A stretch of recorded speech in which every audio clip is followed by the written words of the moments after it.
Ang mga estudyante na may disabilities ay humaharap ng iba't ibang pagsubok araw-araw.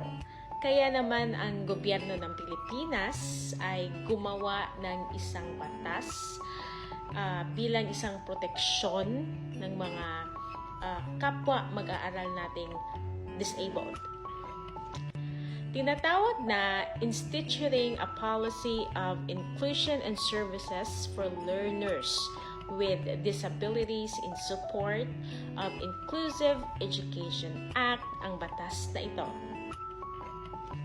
At layo nito ang Inclusive Education for Disabled Students. Ito si Jacob at siya ay isa sa aking mga childhood best friends.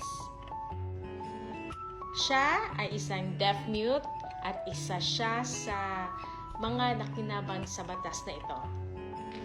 Mahirap makipag-usap sa isang deaf-mute, kaya naman talagang challenge sa amin noon ang pakikipag-usap namin sa kanya.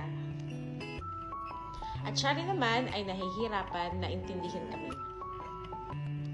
At dahil lagi kaming naglalaro noong mga kabataan namin, ay naiintindihan namin siya sa pamamagitan ng body language at gestures.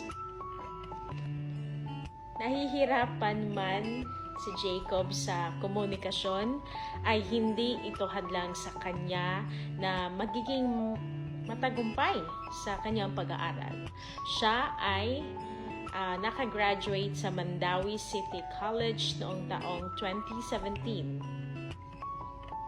Siya ay isang patunay na hindi hadlang ang kanilang mga kapansanan upang maging matagumpay sa kanilang pag-aaral.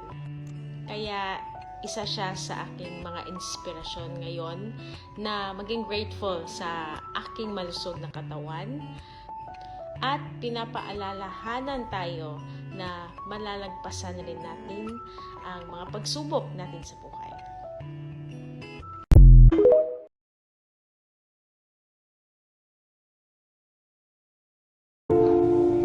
Inaasahan ng iba na ang mga babae ay mahina ang loob. Inaasahan din ng iba na pag ang lalaki ay umiiyak, bakla. Yan ang gender stereotyping. Ito yung ini-stereotype ng mga tao na ang mga partikular na gawain o physical appearance ay inaangkop dapat sa kasarian natin. Ang mga lalaki ay malakas at ang mga babae ay mahina. Ang mga lalaki ay magaling sa math,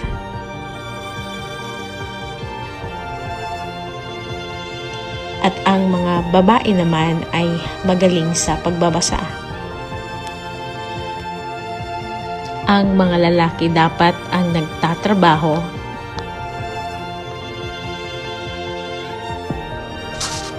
at ang mga babae naman ay magbabantay lamang sa bahay at sa mga anak. Ilan lamang ang mga ito sa gender stereotyping. At nakakaapekto ito sa classroom experience at academic performance ng mga estudyante. Tanggapin natin na ang mga babae rin ay malakas.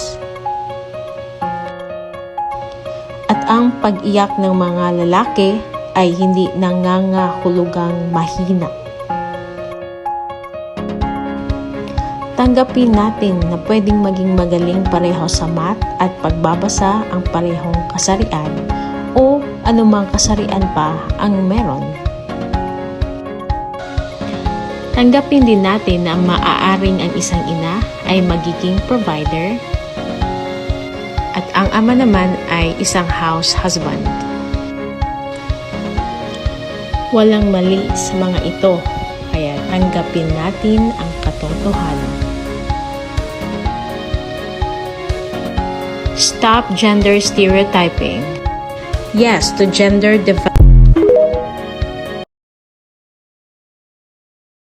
partner.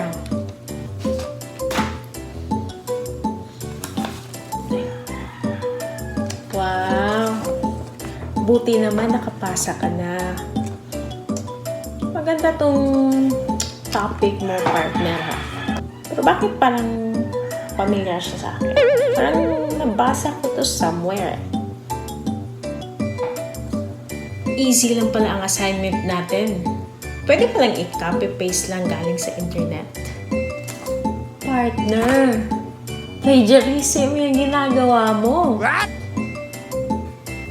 Alam ko, pero hindi naman siya mako-consider na krimen under Philippine law.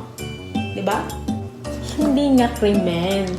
Pero pag napatunayang may copy infringement na nangyayari dito or sa ibang articles, maaari kang makulong at makamulta ng malaking halaga. Sure ka dyan, partner? Oo, partner. Under the Cybercrime Prevention Act. Itapon na natin yan. Ayokong makulong.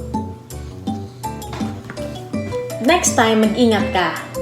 Pwede naman nating i-paraphrase or i-acknowledge ang mga authors. Walang magiging problema doon.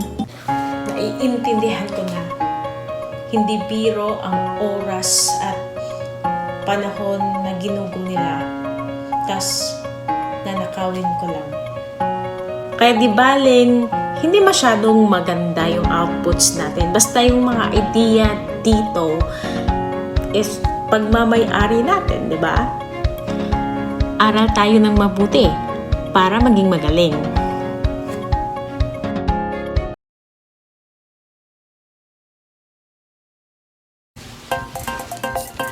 What's up, people? Ako si Leia. Samahan niyo akong maging handa pag may parating na bagyo. Una, makipag-coordinate tayo sa ating mga LGUs kung kailangan na ba nating mag-evacuate. Pero pag feel mo nang mag-evacuate, mas mabuti. Next, flashlight. Expect na natin ang brownout pag may bagyo. Kaya kung rechargeable ang flashlight mo, i-fully charge mo na yan. Pero I suggest mag-invest ka ng battery-operated flashlight. It's worth it. Battery-operated radio ang sagot pag naghahanap ka ng updates. At i-fully charge mo na rin yung cellphone mo. Bakit naman hindi, di ba? Eto pa. Mag-secure ng malinis na tubig at pagkain dahil pagkatapos ng bagyo, masakit ang tiyan natin lahat. Papeles. I-secure natin ating mga papeles sa isang plastic folder dahil hindi natin alam anong mangyayari. Maaring bumaha o mag-storm surge. Mas mabuti ng safe ang mga importanteng papeles. Huwag muna nating isipin ang lahat ng ari-arian natin. Ang importante, safe tayo at ang mga pamilya natin. OA na kung OA. Mas mabuti pa rin ang maging handa. Bye!